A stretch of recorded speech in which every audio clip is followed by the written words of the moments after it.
Boa noite. Aê! Graças a Deus pelas bênçãos de hoje. A turma do som agora com minha amiga. Eu falei tanto que de manhã eles cortaram. Eu tive que usar outro microfone, brincadeira. Mas graças a Deus porque estamos reunidos para adorar e glorificar o nome do Senhor. Nós vamos lembrar sempre de estar orando pelos nossos irmãos enfermos. Temos enfatizado alguns. E lembrando da irmã Meire. Ela é um membro antigo desta igreja, mas quem puder, ligue para ela, vamos estar orando por ela. Ela não está podendo mais caminhar, está de cadeira de rodas, então fiquemos orando pelo pleno restabelecimento da irmã Meire, que a gente conhece como Meirinha. E minha estratégia deu certo. Tem alguns folhetos ali atrás, ficou? Deu certo, tá bom? Se você quiser, pode pegar lá atrás para poder distribuir e evangelizar durante a semana. A irmã Gessina coloca ali, naquela plataformazinha, você pega o folheto e distribui, bota lá no seu trabalho, no condomínio, e pode também usar para evangelizar, certo? Então, irmãos, temos meditado sobre o amor. O tema da Epístola aos Romanos, que é o livro que nós estamos estudando, é um livro que fala sobre justificação pela fé. Significa o quê? Nós fomos salvos, fomos declarados justos, apesar de criminosos e pecadores, fomos declarados justos porque Jesus morreu na cruz pelos nossos pecados. Houve uma substituição. Diante do tribunal de Deus, o justo, o Senhor Jesus, foi morto para que nós, os pecadores criminosos, viéssemos a ter vida eterna com o Senhor. Justificação pela fé. É por isso que a salvação, como é apresentada na Bíblia Sagrada, no Evangelho do Senhor Jesus Cristo, ela não é por obras. A salvação é somente pela fé. Ou seja, você não tem como fazer nada de obras práticas que vêm de você que lhe leve à salvação. Porque Jesus morreu numa cruz pelos seus pecados. Então você simplesmente aqui é uma ênfase, você crê. E esta fé é que lhe leva à salvação. E você diz, mas se eu criei, eu fiz uma obra. Mas a Escritura diz que até essa fé que você teve para crer em Jesus, foi Deus que colocou em você.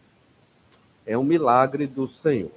E onde nós queremos chegar? O tema da epístola é justificação pela fé. Mas a parte prática e aplicativa dessa epístola, a carta de Paulo aos Romanos, é o amor.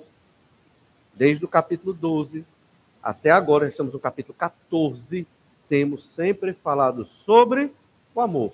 Você amar o irmão, você amar o inimigo, você amar as autoridades, e o tema que começamos domingo passado e chega até hoje é o de você amar o irmão fraco na fé. Então, o amor é esse tema que é a expressão da nossa salvação. Se você foi salvo pelo sangue do Senhor Jesus Cristo, você tem que ser alguém que ama o seu irmão, ama o inimigo, não que você é inimigo, mas que alguém é seu inimigo, por vários fatores, você vai amá-lo, até os perseguidores da fé do Evangelho do Senhor Jesus Cristo, nós vamos amar também, amar as autoridades boas ou ruins, se é que tem alguma boa, amar todos. O amor é a marca daquele que foi justificado pela fé. Até o capítulo 15, o amor é o tema principal dessa segunda parte da epístola. Então perceba bem, nós fomos salvos pelo sangue do Cordeiro, fomos salvos para amar.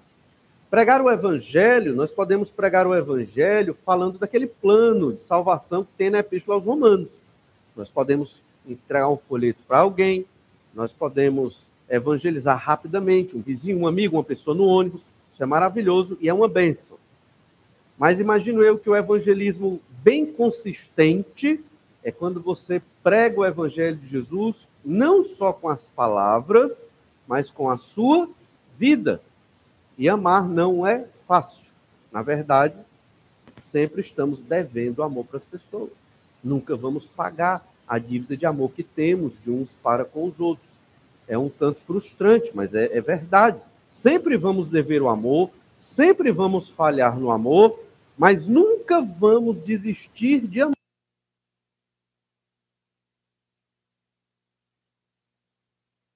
Voltou? Não? Eu vou auxiliar aqui. Voltou? Vamos buscar intensamente amar uns aos outros.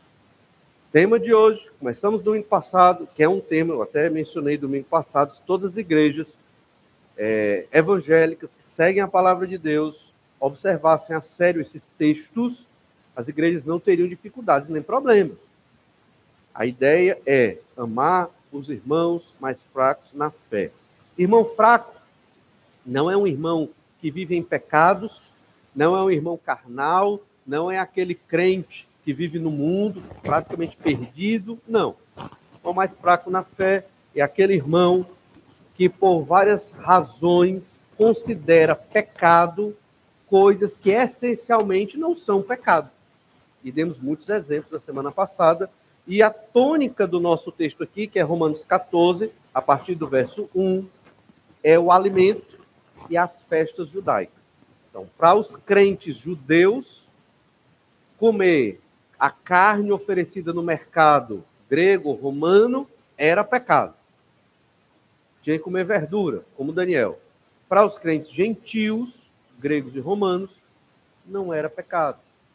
E aí a gente tem que ir na Escritura e saber o que é pecado e o que não é pecado.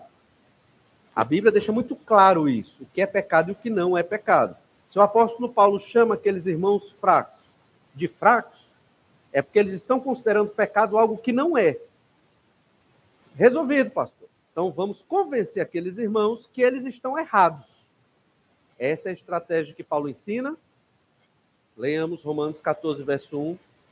Acolhei ao que é débil na fé, não, porém, para discutir opiniões. Então, devemos respeitar as opiniões contrárias ao que nós vimos domingo passado.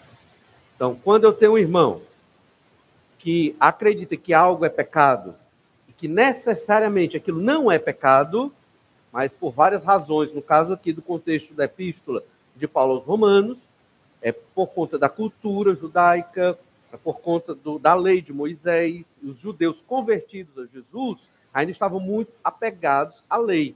E por conta dessas questões, eles acreditavam que aquilo era pecado. Na velha aliança, era mesmo. Na nova aliança, não mais necessitava seguir as leis de purificação, as leis com relação à alimentação. Ou seja, a estratégia aqui é: ame o seu irmão. Como? Acolha. Tenha comunhão com ele. Não para discutir opiniões, mas para estar junto com ele. Certo? Então, a primeira ideia foi essa. Domingo passado, devemos respeitar as opiniões contrárias. A segunda ideia, e que nós queremos observar hoje, é que opiniões diferentes não significam opiniões erradas. O fato de eu ter uma opinião e você ter outra opinião sobre assuntos da Bíblia não quer dizer necessariamente que há um erro, certo? Não necessariamente há um erro. Mas o que a Bíblia diz que é pecado, é pecado. Aí não é questão de opinião. Tudo que estamos tratando aqui são sobre questões acessórias, secundárias, questões de opinião, muitas vezes de cultura e de entendimento. E essas questões que entram numa zona cinza do que a Bíblia apresenta, é aí que nós devemos exercer e viver o amor. A igreja se dividiu várias vezes na história e continua se dividindo. Por quê? Exatamente porque os crentes não amam e cedem a certas opiniões secundárias. Então, vivemos em amor, acolhemos o irmão. Então, vamos ler para revisar o verso 2. Romanos 14, verso 2. Um crê que de tudo pode comer, mas o débil come legumes. Quem come não despreze o que não come, e o que não come não julgue o que come, porque Deus o acolheu. Quem és tu que julgas o servo alheio para o seu próprio Senhor está em pé ou cai? Mas estará em pé, porque o Senhor é poderoso para o suster. Um faz diferença entre dia e dia, outro julga iguais todos os dias. Cada um tem opinião bem definida em sua própria mente. Opiniões diferentes não significam opiniões erradas. Uma das questões aqui era a alimentação. E agora o apóstolo fala de outra questão, dos dias. Então, outra questão polêmica nas igrejas da época foram os dias e as festas comemorativas do calendário judaico. Quando você lê o Pentateuco, você vê que tem muitas festas de adoração a Deus que eram realizadas ali. Havia a Páscoa, havia o dia da expiação, havia o sábado, havia a festa dos tabernáculos, das tendas, né? Então, haviam muitas daquelas festas ali. Posteriormente, a de Purim, né, depois do período de Esté. Então, essas festas, elas deviam ser celebradas pela igreja. A gente não vê isso tão claro no Novo Testamento. Outra questão foi, o dia de adoração ao Senhor era o sábado. Depois que Jesus ressuscitou no domingo, a igreja, no livro de Atos, deixa claro que o dia de adoração passou a ser o primeiro dia da semana, e não mais o sábado. Então, isso também chocou muitos judeus crentes, cristãos, daquela igreja ali. Então, isso trouxe controvérsias e problemas. Historicamente falando, depois desses textos, na história da igreja, a igreja cristã, principalmente antes de Constantino, ela guardou duas datas principais. Uma delas foi o domingo. Domingo como o dia do Senhor. Toda semana, domingo. A segunda foi a da Páscoa. A igreja cristã continuou celebrando a Páscoa, mas a título histórico, né? Não que porque, afinal de contas, a Páscoa ela foi substituída pela ceia do Senhor. Ao celebrar a ceia do Senhor, não mais é necessário celebrar a Páscoa. Mas a igreja, na sua tradição, ficou celebrando a Páscoa, historicamente falando, embora a ceia do Senhor substitui a Páscoa. E a igreja acrescentou outras datas comemorativas, como, por exemplo, o 25 de dezembro, que é o que nós conhecemos como Natal. Jesus não nasceu nessa data, mas os romanos, eles adoravam o sol, né, chamado Sol Invictus, ou Deus Mitra, depende da versão que você lê aí, e eles começaram a, quando se converteram, substituíram a adoração a essa divindade solar pelo Senhor Jesus Cristo, que é o verdadeiro sol da justiça. Então, 25 de dezembro ficou sendo, desde o século IV, V, a celebração do Natal para nós, né? Mas não acho isso estranho, porque a gente faz a mesma coisa hoje. Tem o feriado do Carnaval, todo mundo vai para a festa da carne, né, pecados de moralidade, de prostituição e de bebedeira, e os crentes vão para retiros espirituais. Então, a igreja sempre fez isso. Transformou o que era das trevas na luz do Senhor. E então, no nosso texto aqui, a grande questão é, verso 5 de novo, um faz diferença entre dia e dia, pensando aqui no sábado e o outro, os cristãos no domingo. Outro julga, hein? Melhor.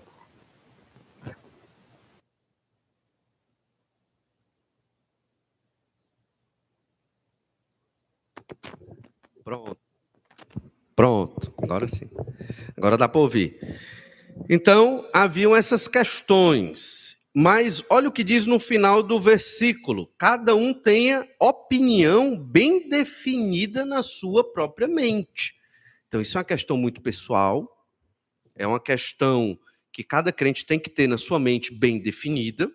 E se você entende que é um crente forte, maduro, que compreende essas questões, você pode ceder por amor ao seu irmão em questões secundárias. Ninguém cede nas questões principais, com relação à fé no Senhor Jesus Cristo, com relação à soberania de Deus, com relação à inerrância das Escrituras, com relação às doutrinas cardeais. Ninguém abre mão. O crente não se desapega, o crente não baixa a cabeça quando essas doutrinas fundamentais são atacadas. Agora, em matérias secundárias, os mais maduros na fé, que entendem essas verdades, são eles que devem abraçar os irmãos menos maduros e dar um passo para trás e ceder e permitir que certas coisas aconteçam. O que é que Paulo vai dizer aqui? Resumindo, deixe de comer carne e realize as festas judaicas na igreja. até que esses irmãos amadureçam, ou esta geração passe. Isso não está claro na Bíblia, mas essa é a ideia, porque é assim que nós devemos conviver com os nossos irmãos fracos na fé. Tão complicado falar disso, que até falar de algum costume na igreja é complicado. Por exemplo, vamos mudar o culto de oração de quarta-feira para terça-feira. Eita, vai dar um problema grande, porque quarta-feira... Mas tem na Bíblia dizendo que quarta-feira é o dia do culto de oração? Não tem. Mas é um costume bom? É. E às vezes até os irmãos que pedem para mudar o dia do culto é irmão que não vem para o culto. Né? Acontece muito isso. Mas não é o assunto aqui. A questão é que nós temos que refletir, orar sobre essas questões, e os irmãos mais fortes são os que cedem. Por isso, tem que ter uma opinião muito bem definida na sua mente, entender bem o que é que a palavra de Deus quer dizer acerca disso. Esse problema dos dias e o problema da alimentação não foi um problema simples, certo? O Concílio de Jerusalém, em Atos 15, tratou disso, certo? Inclusive da circuncisão. Paulo nem coloca aqui, mas a circuncisão também era um problema grave naquela época. Que problema era esse? Os crentes judeus queriam circuncidar todos os crentes. Todo mundo tem que ser circuncidado. Se quer ser salvo por Jesus, tem que se circuncidar também. Não, isso não. Então, quer dizer, isso aí não passou, né? Então já era demais. Mas olha Gálatas 4, verso 9. Gálatas 4, verso 9 trata dessa mesma questão. E diz assim: mas agora que conheceis a Deus, ou antes sendo conhecidos por Deus, como estáis voltando outra vez aos rudimentos fracos e pobres, aos quais de novo quereis ainda escravizar-vos? Guardais dias e meses e tempos e anos. Então é isso que Paulo está dizendo. Eles estão guardando as festas judaicas prescritas na lei de Moisés. Só que eles não estão, no caso dos Gálatas, eles não estavam guardando só por uma questão cultural. Eles guardavam porque achavam que aquilo gerava também salvação. Tenho que crer em Jesus, mas tenho que guardar a lei de Moisés. Então eles acreditavam nisso, o que não é verdade, o que não é o evangelho do Senhor Jesus Cristo. Em Colossenses 2,16, lemos ainda: ninguém, pois, vos julgue por causa de comida e bebida, ou dia de festa, ou lua nova, ou sábados. Então, lembra que Paulo disse, olha, um não julgue o outro, e o outro não despreze o outro irmão.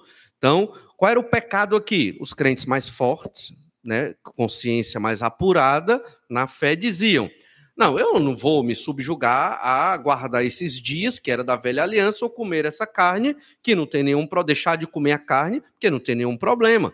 Então, eu desprezo o meu irmão. E o irmão judeu julgava o outro porque comia a carne e não guardava as festas judaicas. Então, isso era um problema.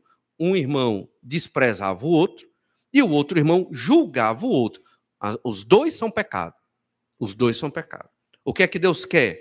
Que o crente mais forte na fé acolha o seu irmão. E o que é que Paulo fala do crente fraco na fé?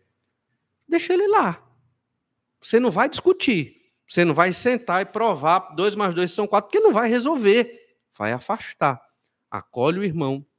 Agora, se aquele irmão um dia chegar e disser, o que é que você acha? Eu estou com dúvida. Aí você pode, né, explicar aquele irmão de uma maneira amorosa, sem dar uma de juiz, mas pecador como ele é pecador, e assim certamente haverá edificação. Os crentes de Colossos também enfrentavam esse problema. A igreja moderna não passa por esse problema, mas a igreja moderna tem muitos problemas com relação a questões culturais. Estilo de culto. Nossa igreja tem um culto mais conservador e tradicional. Então, outros cultos, será que Deus recebe? Cultos mais irreverentes, dançantes e tudo. Eu estou lançando a questão, não estou dizendo que Deus não recebe, porque isso é para falar como se fosse Deus. Agora, nós não queremos oferecer a Deus um culto daquele, obviamente, porque entendemos que é irreverente. Então, outros irmãos vão dizer, não, aquele culto tradicional, será que Deus recebe? Entende? Então, são questões que a igreja moderna enfrenta.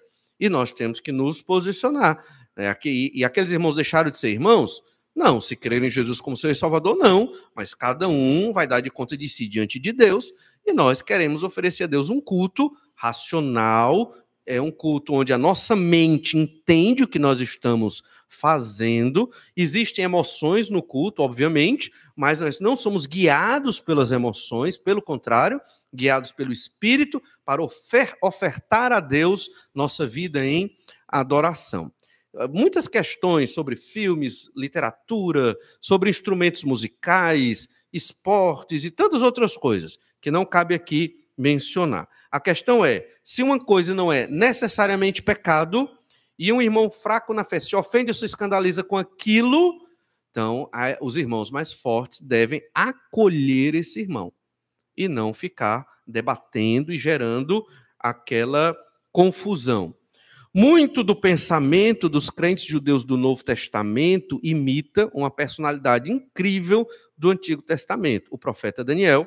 Lá em Daniel 1, verso 8, nós lemos: resolveu Daniel firmemente não contaminar-se com as finas iguarias do rei, nem com o vinho que ele bebia. Então pediu ao chefe dos eunucos que lhe permitisse não contaminar-se. Então Daniel comeu verduras e bebeu água e ficou mais forte até do que os outros jovens ali. Daniel aqui tinha aproximadamente 15 anos de idade. Então eles veem Daniel e realmente é um ícone da santidade no Antigo Testamento, um homem ilibado. No entanto, na velha aliança, isso era santidade por conta do contexto de idolatria ao redor.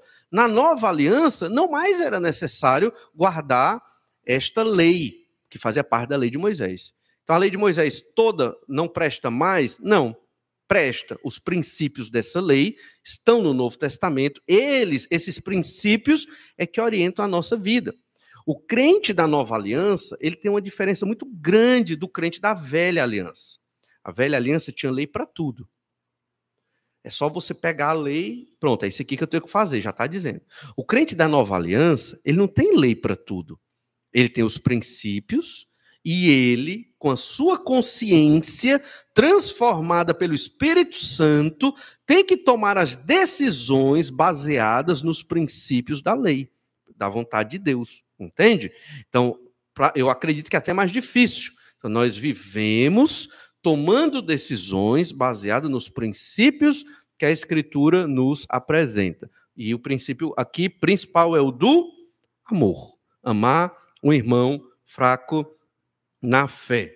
Houve uma crise no período dos Macabeus também, período em que os judeus estavam sendo muito perseguidos pelos romanos, na Revolução dos Macabeus ali, revolta dos Macabeus, que essa ideia da dieta alimentar com legumes ficou muito forte. E, obviamente, os crentes judeus do Novo Testamento foram muito influenciados por esse período também. Lembremos, então, que essa é a questão de alimento e questão da guarda de dias. Romanos 14, 17. Leiamos Romanos 14, 17, diz assim: porque o reino de Deus não é comida nem bebida, mas justiça e paz e alegria no Espírito Santo. Comida e bebida não é essencial no reino de Deus. É o que Paulo está dizendo. O que é essencial no reino de Deus? Paz, alegria no Espírito. Então, o reino de Deus aqui, a expressão do reino de Deus na terra hoje é a igreja. Não só a nossa, mas toda a igreja que professa o nome de Jesus. Se naquela expressão do reino de Deus, que é a igreja, eu digo assim, a vida é minha, eu vou comer essa carne, não estou nem aí, e eu não vou guardar as festas judaicas, porque eu sei que não precisa, e o meu irmão que amadureça. A vida é dele. Quando eu digo isso, eu estou deixando de amar o meu irmão, eu não estou promovendo a paz nem esta alegria no Espírito. Então, para que a igreja seja unida, para que a igreja glorifique ao Senhor e proclame o Evangelho, e essa é uma das motivações de Paulo aqui, porque uma igreja dividida, com irmãos brigando por questões secundárias, essa igreja não foca na obra missionária, essa igreja foca nos problemas internos. É por isso que muitas igrejas vivem em conflito e não investem na obra missionária, não fazem discipulado, não focam na missão de Jesus.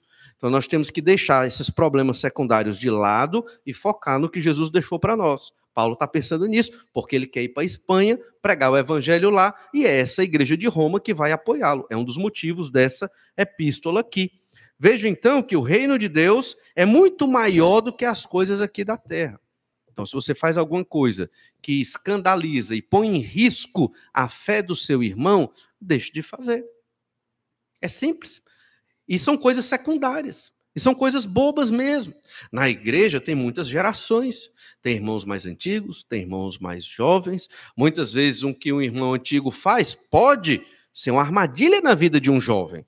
E muitas vezes o que um jovem faz é uma coisa secundária, que não é pecado em si, não estou falando de pecado, certo? Pode ser uma armadilha na vida de um irmão mais antigo da igreja.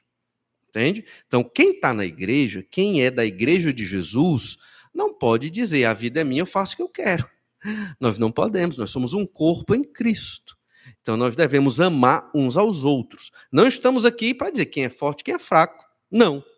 Mas uma coisa é certa, quem se sacrifica sempre é o mais maduro na fé. Isso no casamento também. Quem se sacrifica sempre é o mais maduro na fé. Isso é na igreja, é no casamento, é nos relacionamentos, é no seu emprego, é na sua família, em todo canto. O mais maduro, aquele que é mais parecido com Jesus, é que vai se sacrificar, é que vai perdoar, é que vai dar o perdão, é que vai ajudar, mesmo não sendo ajudado, é que vai servir, mesmo não sendo reconhecido. Esse sempre é o que amadureceu mais na fé. E eu acredito que nós queremos ser estes que amadureceram bastante na fé. Então, muitas questões, né, são complexas na cultura da igreja, principalmente hoje.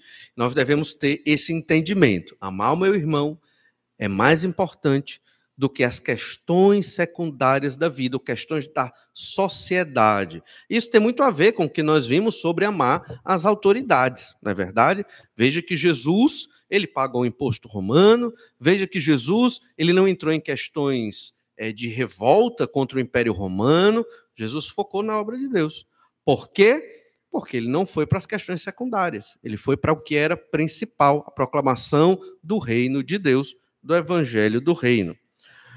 Observe então Romanos 14, verso 6.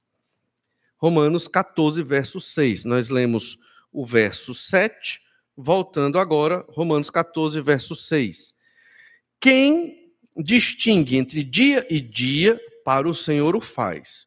E quem come, para o Senhor o come, porque dá graças a Deus. E quem não come, para o Senhor não come e dá graças a Deus. O que é que esse texto quer nos dizer? E ele está falando dos dias, do calendário das festas judaicas, e está falando também de comer carne ou de não comer carne.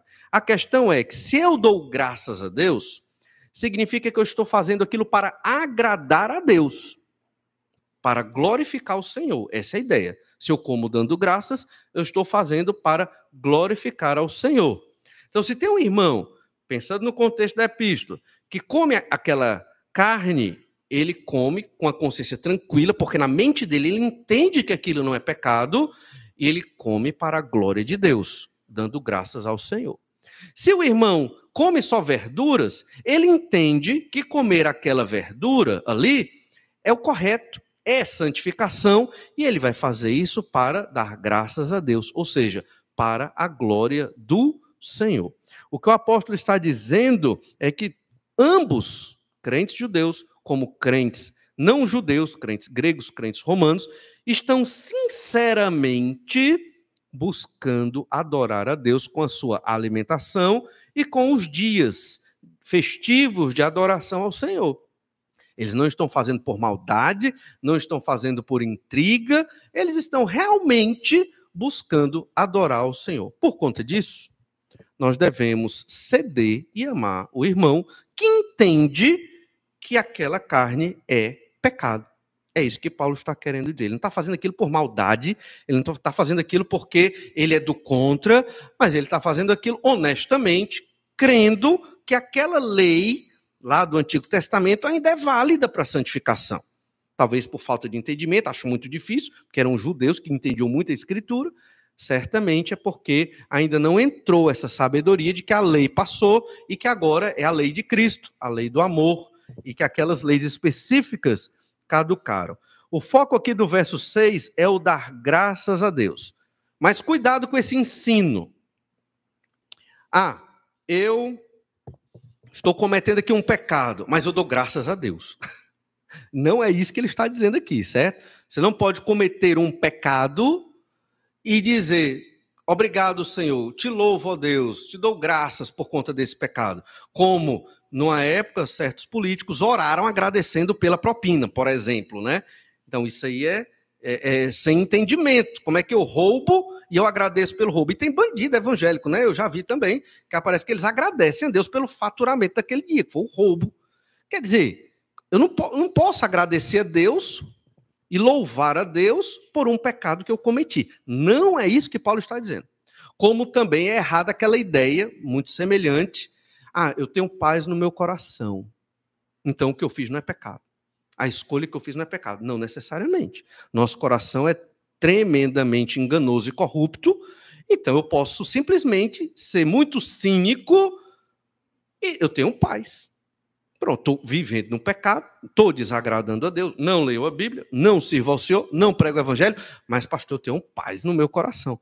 Bem, irmão, então, né, que Deus cuide de você, porque não é assim que funciona, certo? A ideia é que a paz, não é bem essa paz aí que a Escritura nos ensina.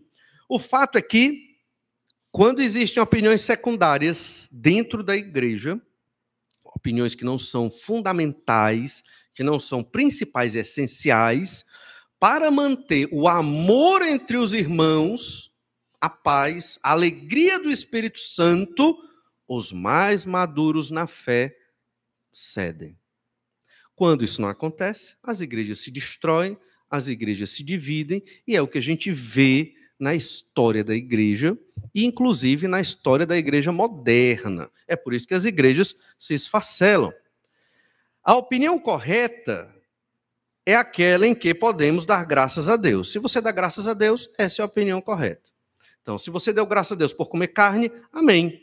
Se você deu graças a Deus por comer verduras, amém. Então, é você e Deus. O Senhor vai julgar a sua ação. Comer carne não está errado. Comer verduras necessariamente também não é um erro, mas é uma falta de entendimento e uma falta de maturidade. É necessário maior crescimento. A epístola aos Coríntios, 1 Coríntios, nos ajuda a entender um pouco disso. Olha 1 Coríntios, capítulo 10, verso 30. Essa questão do dar graças, né? Da ação de graças. 1 Coríntios 10, 30. Se eu participo com ações de graças, por que hei de ser vituperado por causa daquilo, porque dou graças? Quando eu digo dar graças aqui, não é só agradecer pelo alimento, certo? A ação de graças significa que eu estou fazendo para a glória de Deus, né? Dando graças a Deus por aquilo que eu estou fazendo. Eu entendo que Deus aceita o que eu estou fazendo e que aquilo não é um pecado. Então, por que eu vou ser envergonhado se eu dou graças por aquele alimento? Então, não há pecado nisso. Se eu, conscientemente, na minha mente, entendo que aquilo não é um pecado e eu não estou cometendo nenhum tipo de pecado. Logo, opiniões diferentes não significam opiniões erradas. E na igreja temos muitas opiniões diferentes.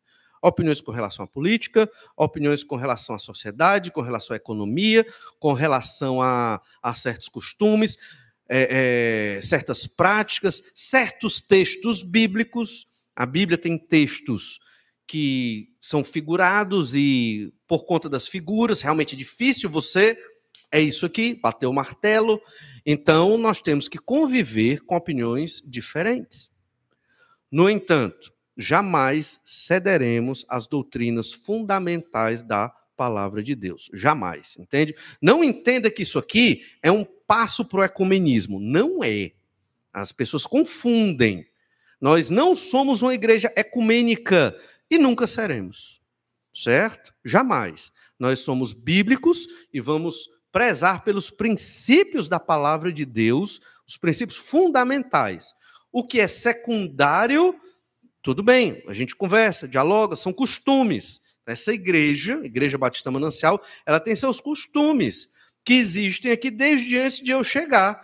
E eu, como pastor, preservo esses costumes que acredito são sadios, como, por exemplo, costumes de atenção no culto, né? A gente vê os irmãos atentos no culto, ninguém dá um grito no meio, até porque se der eu me assusta, eu perco o entendimento do que eu estou falando aqui, porque não é o nosso costume. Então, às vezes aparece, né? Às vezes aparece. Mas, graças a Deus, é o costume.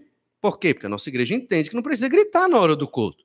Nosso costume é um culto ordeiro, orações programadas, né? Por quê? Porque imagina que o pastor está pregando, aí chega um irmão e diz, pastor, eu quero orar agora. Eu digo, irmão, na hora do culto. Aí outro irmão levanta, pastor, o senhor é muito autoritário, deixa o irmão orar. Eu digo, mas irmão, está entendendo? Bagunçou o culto. Então, um culto ordeiro, um culto bem organizado, é o estilo. E essa tradição, essa cultura é boa.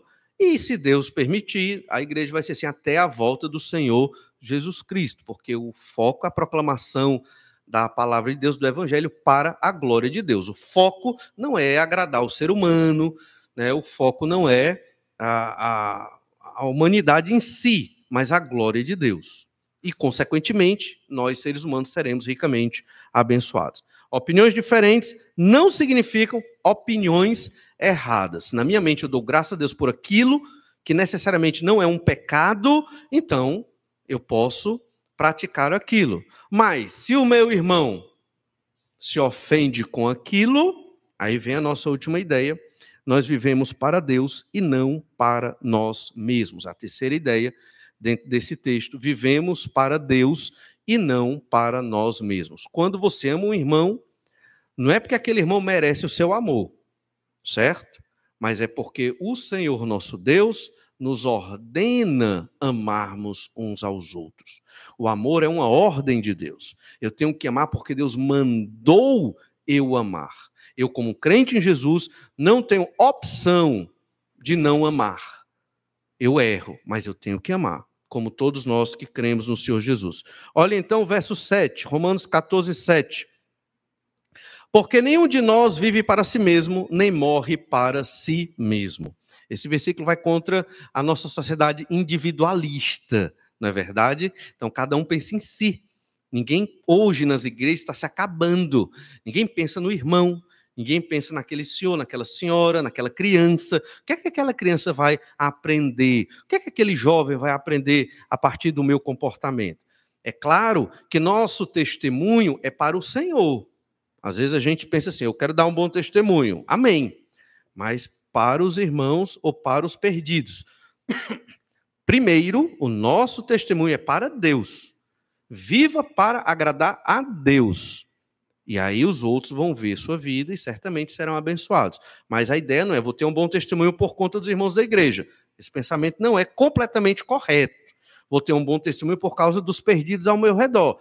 Também não é um pensamento 100% correto. O correto é, vou viver para agradar ao Senhor. Minha preocupação não são os homens. A preocupação é Deus. Consequentemente, eu estarei abençoando as outras pessoas. Mas o individualismo já era muito grande naquela época. Gerava conflitos na igreja. Então, sempre quando você tiver uma opinião contrária, lembre-se disso. Você não vive para você mesmo, nem morre para você mesmo. Ou seja, sua vida, ela deve ser para a glória de Deus e, consequentemente, para amar os seus irmãos. Quem vive em igreja tem que entender isso. Eu não vivo para fazer o que eu quero. Eu vivo numa comunidade, no corpo de Cristo. Eu devo satisfação a Deus e à igreja. Se você não quer viver assim, saia desta igreja e vá para uma igreja onde você faz o que você quer, na hora que você quer e não te cobra nada. Ninguém te cobra nada. Pronto, é o que você pode fazer. Mas nas igrejas que têm seriedade, que procuram adorar ao Senhor, nós temos um compromisso com Deus e uns com os outros. Eu não posso fazer o que eu quero na hora que eu quero, nem você pode. Óbvio que eu estou exagerando um pouco aqui, né? Claro que você pode ter os seus horários para dormir, para acordar, não é isso que eu estou falando. Mas em certas decisões da sua vida, você pensa nos seus irmãos. E é o princípio de amor que nós estamos estudando aqui. Olha Romanos 14, verso 8. Porque se vivemos, para o Senhor vivemos. Se morremos, para o Senhor morremos. Quer vivamos ou morramos, somos do Senhor. Ou seja, tudo que eu faço aqui nessa vida, eu tenho que fazer para Deus. Contexto aqui, amar o irmão fraco. Por que eu vou amar o meu irmão fraco na fé, que tem uma confusão lá com relação à lei de Moisés? É porque eu vivo para Deus. E Deus diz que eu tenho que acolher esse irmão, não para discutir, mas para apoiá-lo, para caminhar com ele. E se for necessário, por amor ao meu irmão, eu ter que comer verduras, eu vou comer verdura, porque eu não vou destruir, ou prejudicar, melhor dizendo, o reino de Deus por conta de comida, ou de dias, ou de datas comemorativas. Eu vou ceder para que o meu irmão seja preservado e ele possa chegar ao amadurecimento um dia e compreender que ele pode comer aquela carne e não tem nenhum tipo de problema. Então, entendamos isso. Vivemos para Deus, morremos para Deus, somos do Senhor. Esse é o princípio de amar o irmão fraco. Mas esse princípio de viver para Deus e morrer para o Senhor, ele se aplica a tudo na nossa vida. O meu trabalho, eu trabalho para Deus. Não só o pastor, mas qualquer um de vocês. Você trabalha para Deus. Ah, mas o patrão humano lá. É verdade. É uma empresa, pessoas, seres humanos. É verdade. Mas é para o Senhor, em última instância, que você está servindo. Por isso tem que chegar cedo, tem que cumprir os horários, tem que se esforçar para ser o melhor funcionário, não porque eu quero ser promovido, não porque eu quero receber um elogio ou prêmio, ou bater a meta, não. Mas porque eu trabalho para o Senhor. Ao seu trabalho se tornou adoração a Deus. Eita, o trabalho está difícil? As pessoas colocam todo o trabalho em cima de mim, ninguém quer fazer nada, só sobra para mim. Às vezes acontece isso. Então, vamos amar, nos sacrificar, não gerar conflitos, porque eu estou trabalhando para o Senhor. Esse princípio gere toda a nossa vida. Porque a vida do crente não é só na igreja, é no trabalho, é na família, é em qualquer área da sociedade, porque nós vivemos para o Senhor, morremos para o Senhor. Tudo que nós fazemos é pensando em Deus. Somos do Senhor. Vamos errar muitas vezes, faltar com amor, não tenho dúvida, mas não podemos nos conformar com isso. Temos que pedir perdão, nos reerguer e continuar amando os nossos irmãos e servindo ao Senhor dessa forma. Olha Romanos 14, verso 9. Foi precisamente para esse fim que Cristo morreu e ressurgiu para ser Senhor, tanto de mortos como de vivos. Ou seja, Cristo morreu para vivermos para Deus. Cristo morreu na cruz para amarmos os nossos irmãos débeis na fé. Cristo morreu na cruz para vivermos para Deus e morrermos para Deus, para termos uma vida com o Senhor. Não pense que um crente ele é salvo, o ser humano é salvo, se torna um crente em Jesus, para fazer o que ele quer da vida. Ah, sou crente em Jesus, não vou para o inferno, Jesus morreu na cruz pelos meus pecados, agora eu posso desfrutar das coisas da vida, porque não se perde a salvação. Então agora eu vou viver só para mim, só para minha alegria, para o meu desfrute, para aquilo que o mundo chama de felicidade. Não é isso que a Bíblia ensina. Quem pensa assim, talvez nunca creu no Senhor Jesus Cristo. Aqueles que creram no Senhor Jesus, vivem e morrem para Deus. Jesus morreu na cruz para nos dar oportunidade de viver para Deus. Este mundo, irmãos, ele está caído. É um mundo destruído pelo pecado. Visão pessimista? Não. Visão realista é o que a Bíblia diz. Os dogmas humanistas dizem que esse mundo está progredindo e evoluindo. Como? Está tudo se acabando e se destruindo cada vez mais. A tecnologia é sofisticada, sim, mas a pobreza aumenta, a fome aumenta, os crimes aumentam, as guerras aumentam, as pestes aumentam e tudo piora. Cadê a melhora? Onde se vê a melhora? Não, mas naqueles países desenvolvidos, né, de primeira linha, a vida é boa demais e tudo é maravilhoso. Viver ali é viver no céu, é um engano. né? O índice de suicídio mais elevado no mundo está nestes países, ditos como países de primeiro mundo. Por quê? Porque a solução do problema do homem não é econômica, não é política, não é um problema social, é um problema espiritual. Mesmo que todo mundo, os países, tivessem um IDH excelente, o mundo ainda passaria por muitos problemas. Ainda haveriam muitos crimes, muitos assassinatos, muita destruição, muito adultério e muitas coisas terríveis, porque o pecado é o problema do ser humano. Jesus morreu na cruz para nos dar oportunidade de salvação. Salvos em Cristo, podemos viver para Deus. Por que é que você ama o seu irmão? Porque Jesus morreu na cruz pelos seus pecados. É isso que Paulo está dizendo aqui. Jesus nos deu oportunidade de amar, abraçar o meu irmão que ainda não entendeu certas práticas da vida cristã. E eu estou aqui para ajudar, não para discutir opiniões, mas para amá-lo, cuidar dele e crescer juntamente com ele.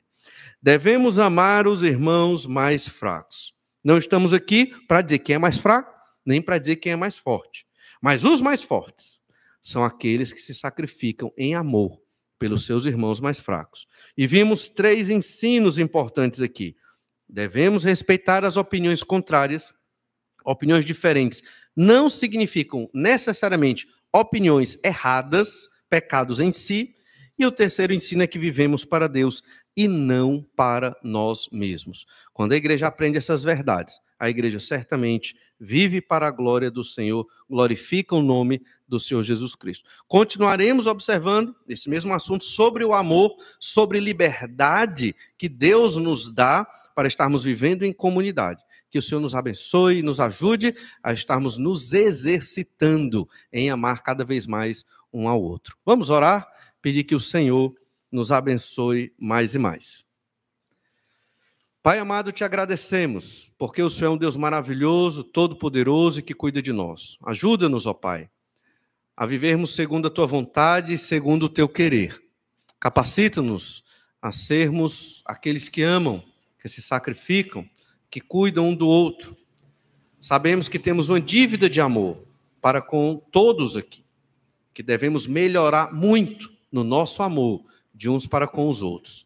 Por isso eu te peço, ó Deus, que o Senhor haja sobrenaturalmente na tua igreja, nos despertando para estarmos amando uns aos outros. E eu te oro e peço, ó Pai, em nome do Senhor Jesus. Amém. Deus esteja lhe abençoando ricamente nessa semana. Temos um momento de oração silencioso agora, que você possa conversar um pouco mais com o Senhor, seu Deus. Deus abençoe e uma boa semana a todos.